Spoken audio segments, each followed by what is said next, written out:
Assalamualaikum warahmatullahi wabarakatuh. Saya Kurniania Putri dengan NIM 2410010117. Di sini saya akan menjawab soal nomor 4 dan 5 bab pertama yang ada di dalam buku As-Saja pertama. Soal yang pertama, jelaskan bagaimana awal umat Islam terpisah menjadi beberapa sekte. Awal mula umat Islam terpecah menjadi beberapa sekte diawali oleh peristiwa tahkim pada Perang Siffin. Perang Siffin sendiri itu ialah perang yang terjadi antara Ali bin Abi Thalib dengan Muawiyah bin Abu Sufyan. Pada peristiwa tahkim dilakukan rundingan antara pihak-pihak yang berselisih dan dimediasi oleh hakim yang telah mereka pilih sendiri.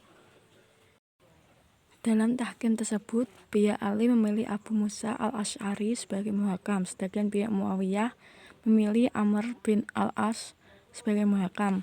Kedua orang ini akhirnya berunding dan mencari titik-titik kesepakatan yang bisa diterima oleh kedua belah pihak yang berperang. Dari tahkim ini diputuskan banyak hal, yang diantaranya adalah Ali berkenan menghapus gelar Amirul Mukminin yang disandarkan kepadanya, yang mana hal ini akan menimbulkan polemik baru, yaitu munculnya kelompok Khawarij yang menganggap Ali telah keluar dari Islam sebab tidak berhukum dengan hukum Allah. Menurut Khawarij, tidak ada satupun nas Al-Quran yang menjelaskan tentang kebolehan bertahkim dalam peperangan.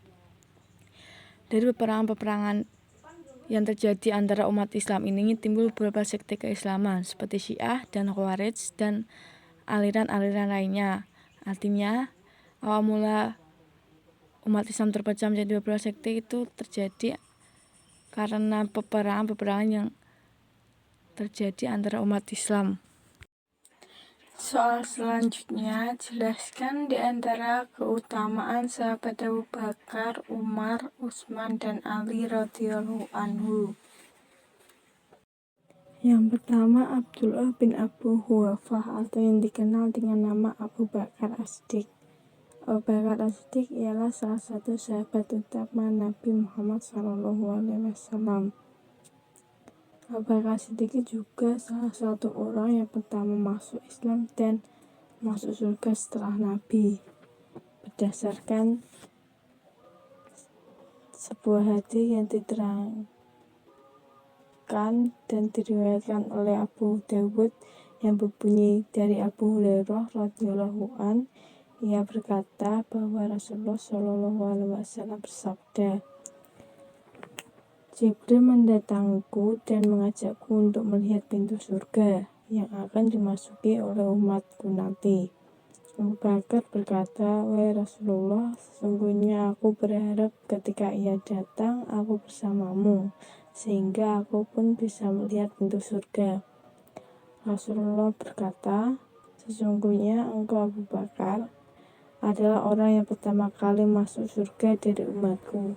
Hadis riwayat Abu Dawud. Di antara sahabat yang paling tegar tatkala mendengar berita kewafatan Rasulullah ialah Abu Bakar As-Siddiq. Dan teganya Abu Bakar ini menunjukkan bahwa makom Abu Bakar lebih tinggi daripada makom Umar bin Khattab, sebab suasana hati Abu Bakar tidak sampai menyebabkannya bertindak secara tidak wajar. Orang yang mencapai makom tinggi seperti ini diibaratkan seperti gunung yang kokoh, meskipun di dalamnya terdapat lava dan lahar yang sangat panas.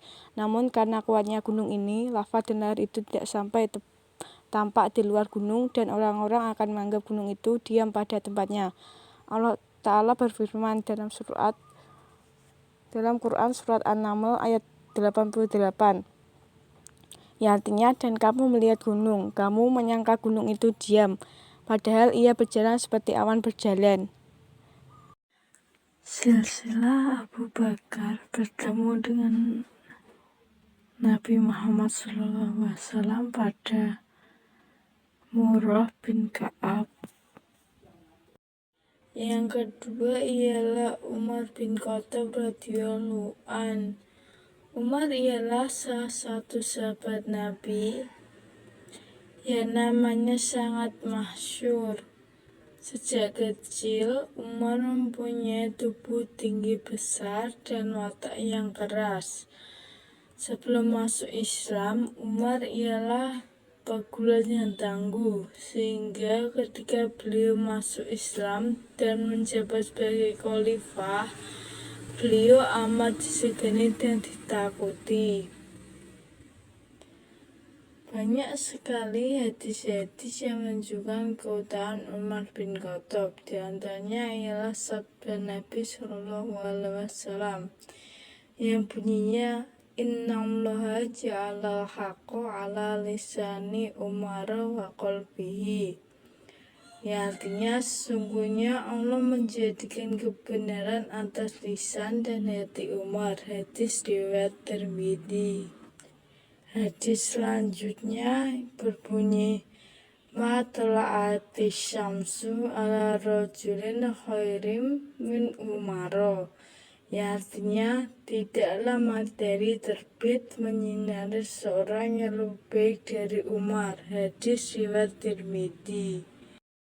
Yang ketiga, sahabat Utsman bin Affan. Utsman bin Affan dikenal sebagai Dzun-Nurain, ya artinya pemilik dua cahaya. Utsman bin Affan mendapat gelar Dzun-Nurain karena beliau menikahi dua putri Nabi, yaitu Sayyidah Ruqayyah dan Sayyidah Ummu Kulsum. Salah satu hadis yang menjelaskan tentang keutamaan Utsman bin Affan, yang artinya dari Musa al-Asy'ari, ia berkata, Nabi Shallallahu Alaihi Wasallam masuk ke sebuah kebun dan memerintahkanku untuk menjaga pintu kebun tersebut. Kemudian datang seorang laki-laki untuk masuk. Beliau bersabda, izinkan dia masuk, kemudian beritakan kepadanya bahwa ia masuk surga. Ternyata laki-laki tersebut adalah Abu Bakar.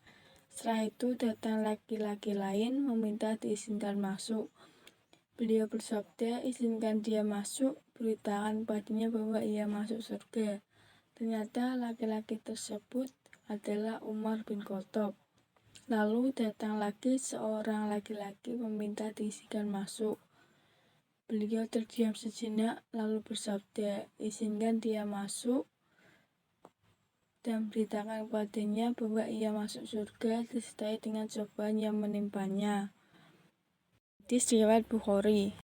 Yang keempat, sahabat Ali bin Abi Thalib. Ali bin Abi Thalib termasuk orang pertama dari kalangan anak-anak yang memeluk agama Islam. Ali bin Abi Thalib sendiri ialah sepupu sekaligus menantu Nabi Muhammad SAW. Ada beberapa hadis yang menjelaskan tentang keutamaan Ali. Di antaranya yang berbunyi dari Ibnu Umar radhiyallahu an berkata, Rasulullah Shallallahu Alaihi Wasallam mempersaudarakan antara sahabat-sahabatnya. Lalu datanglah Ali dengan bercucuran air matanya. Ali berkata, Wahai Rasulullah, engkau telah mempersaudarakan antara sahabat-sahabatmu dan tidak mempersaudarakan aku dengan siapapun. Rasulullah Shallallahu Alaihi Wasallam menjawab, kamu adalah saudaraku dunia dan akhirat. Hadis riwayat Tirmidzi.